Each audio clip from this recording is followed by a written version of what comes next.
Before you ask, yes, I did write a script. No, it did not use ChatGPT or anything like that. Just pure mental illness in a Google Doc. Also, trigger warning for mentions of SA, racism, violence in general, and many more. Out of respect for those who are affected by SA, I will be alternating between the phrase victim and survivor, because I am aware that some prefer one over the other. Being a victim / survivor is not an excuse to be an abuser. So why is it? It's something that I have very sadly had to drill into my brain early on.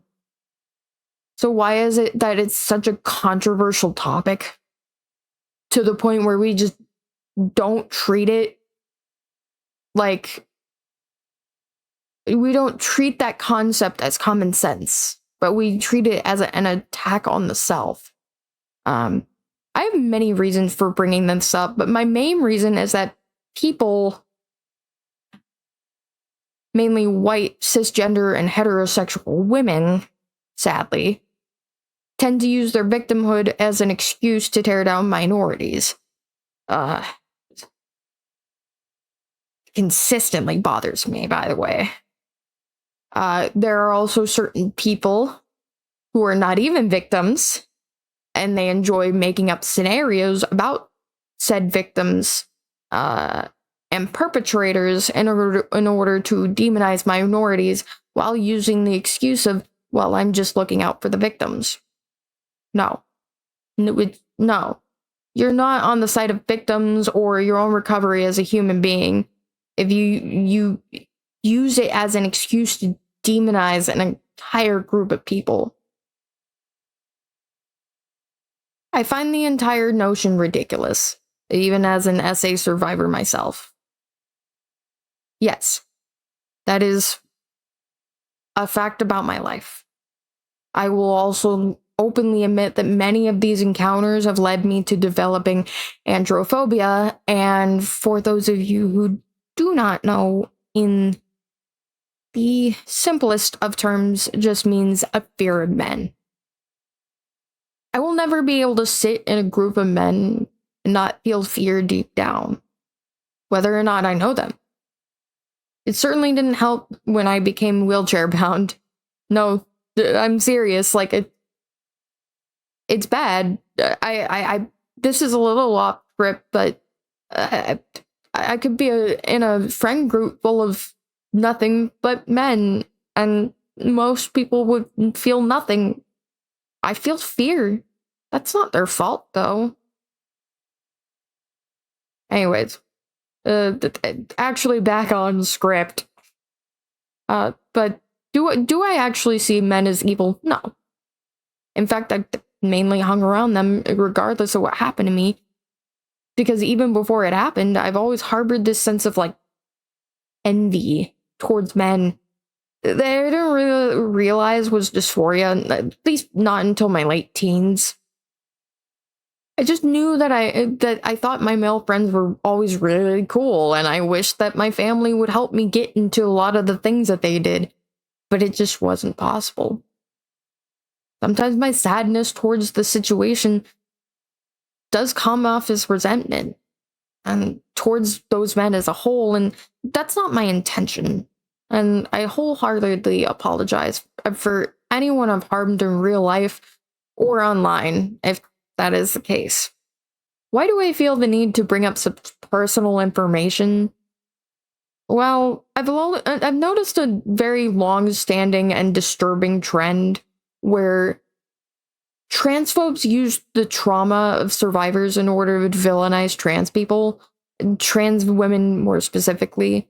They get caught up in their own trauma or the trauma of others, that they treat all trans women like as if there were hungry, predatory men, and just waiting for the chance to take advantage of any laws put in place that would help actual trans women.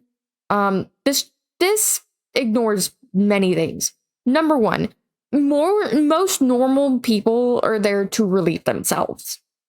That's it. Paranoia does not belong in politics. What you are asking for is segregation. Number 2, 99% of trans women are feminists and are 100% willing to defend a cis woman if something were to happen to her. I have one tidbit. The first trans woman I ever encountered in a bathroom stall before I came out of the trans man, she handed me a tampon. Oh no.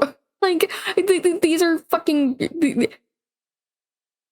And that leads me to my next point, too, right? Trans women, my points in general, because I have a general theme here. Trans women are just as, sometimes even more so, likely to experience misogyny-based violence as cis women due to the very nature of transphobia.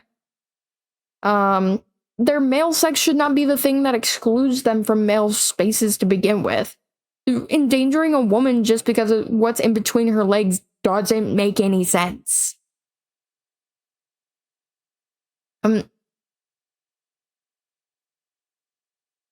whole thing, too, is that demonizing trans women hurts women as a whole. It gives power to fascist cishet people that started the scapegoat against trans women to begin with. These people want you to hate trans women so that you don't pay attention to the fact that the ones pointing the fingers do not want what's best for women. Seriously, the whole country was in such a trans panic that Roe v. Wade basically got overturned right underneath our noses. And even then, people blamed that on trans people. Which... What? Huh? I genuinely feel like I'm having a stroke when I talk to some of these people, like this individual here, which I shouldn't have to explain why every single string of text this person types out should be seen as vile or wrong, but this is actually the person that initiated this video, so here we are. They also threatened to sue me if I made this video. I'm not spreading misinformation. I'm not doxing them. I'm not threatening their life. I'm not really sure where they... not really sure where they were going with that.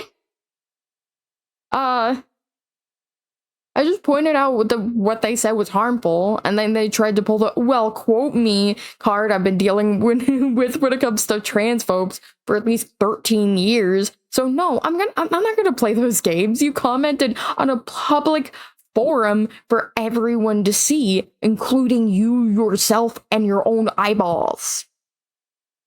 Also, you, genuinely, how dare you use essay victims to demonize a group of women? You had the audacity to do that when you yourself are not even a victim. And now you're attacking and threatening to sue an actual essay survivor because you don't like what they have to say. Good!